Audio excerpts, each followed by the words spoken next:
Hey guys, Matt with Stout Sportsman. I'm just going to do a real quick gear review today on uh, one of my bait casting combos that I have, my Lose Mach 2 setup that I have. It's actually my second bait cast rod and reel that I bought earlier this year. But I just kind of wanted to give you an overview of my thoughts on it so far, fishing it, pretty much all season, and any pros and cons. I've had a few little issues with it, but I just kind of wanted to just go over a little bit, what it's like, and is it worth the money? All right, so basically this is what we got here. I got it sitting on the kitchen table right now, but I'll just kind of do a quick little overview of it. And I do have a rod glove on there, which is matching, black and green. It's kind of like what I like to do with my with my rod gloves or sleeves, whatever you want to call them. Black and green on this one. My Lose Carbon Blue is black with blue striping, and so on and so forth. And all of my bait casters have striped gloves on them, and my spinning rods are just straight color. But yeah, the first of all, the wind grips on here have been excellent. Whether your hands are wet or gooey, slimy from fish, touching fish, you're always got a pretty good grip. Dirt, mud, whatever. Real quick, see if we can get this on here. This is a 7-foot rod. It's a one piece. The power is medium heavy. Action is a fast taper. Line weight 10 to 20 pound. I'm assuming that is for either mono or fluoro. And lure weight 3/16 of an ounce to 3/4 of an ounce. The lure weights, I pretty much use this rod for two things, either crankbaits or lipless crankbaits. I really don't use it for anything else other than that. Earlier this season, I was running some drop shot or Carolina Texas rig type stuff on it. But primarily now, because I have enough rods and reels, I can just use this, targeted toward, one or two types of baits. But it's usually a crankbait, like a medium diver or something, like anywhere from 4 to 8 feet, or lipless crankbaits. And right now, I pretty much just use it solely for lipless crankbaits. And it's been good. The 3/16 of an ounce, I think, is a little bit light. I really don't like throwing anything lighter than 3/8 on it, and I've thrown everything all the way up to 7/8 of an ounce.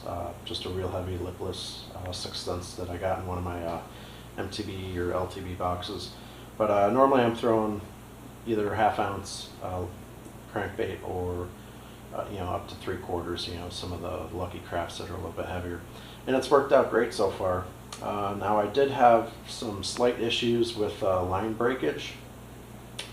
Usually that was probably like midsummer. Like it happened a bunch when we were at one of our Cayuga Lake trips, and I wasn't exactly sure what it came down to. But a lot of time, if I was casting a little bit too hard, what would happen is I don't know if the line was getting caught on something, and I was losing baits. I mean, the one day on Cayuga, I must have lost 3 or 4 lipless crankbaits just from chucking them out there a little bit too hard. And I was running, I think, 15 or 20 pound Power Pro Super Slick 8, which shouldn't break. It's a really nice fine thin braid, and it was just tearing them right off. So I stripped the reel down, went through it, cleaned it up, lubed and greased it, all that, and still had that issue. So I ended up just taking all that line off. I just scrapped it all, and I ended up getting stopped at Walmart, and that was probably a month and a half ago.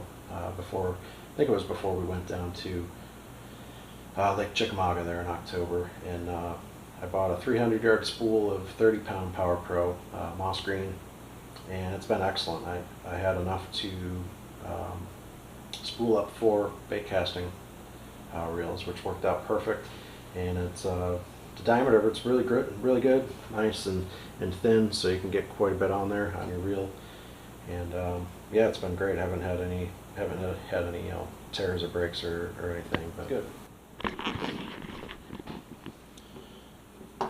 But like I said, this is the moss green. I mean, I've used this quite a bit, used it a bunch at Lake Chick, and I've used it 2 or 3 times since then up here in Pennsylvania.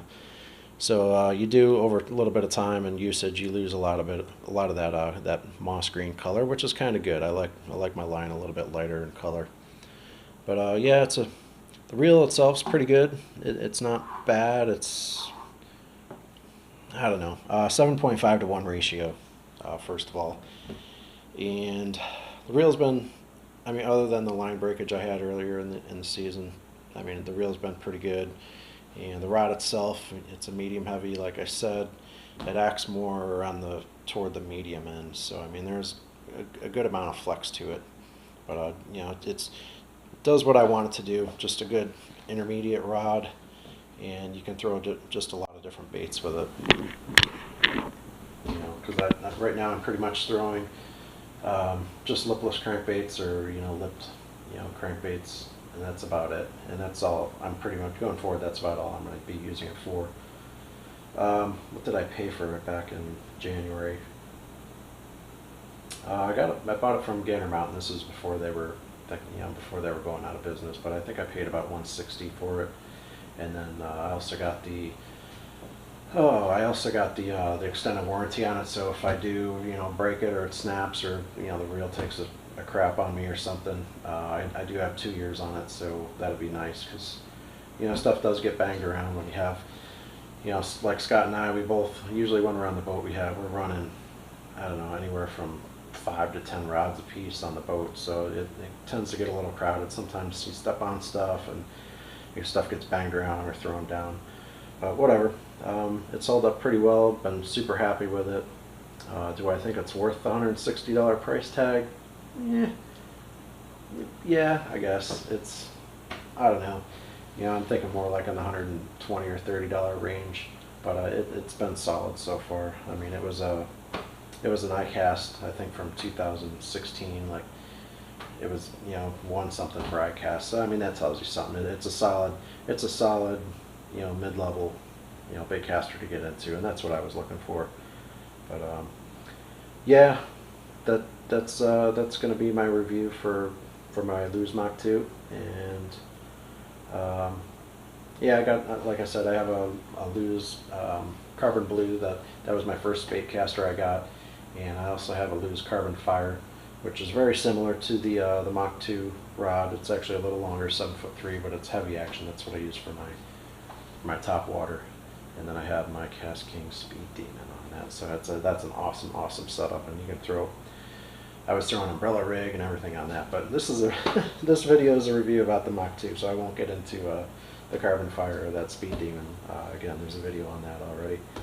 But yeah, guys, we're gonna have a bunch of gear reviews coming out, for late fall here and winter time, just because we're not gonna be able to do as much fishing. But yeah, thanks for watching. Like, subscribe if you're not already, and we'll see you next time. It's Matt with Stout Sportsman. I'm out.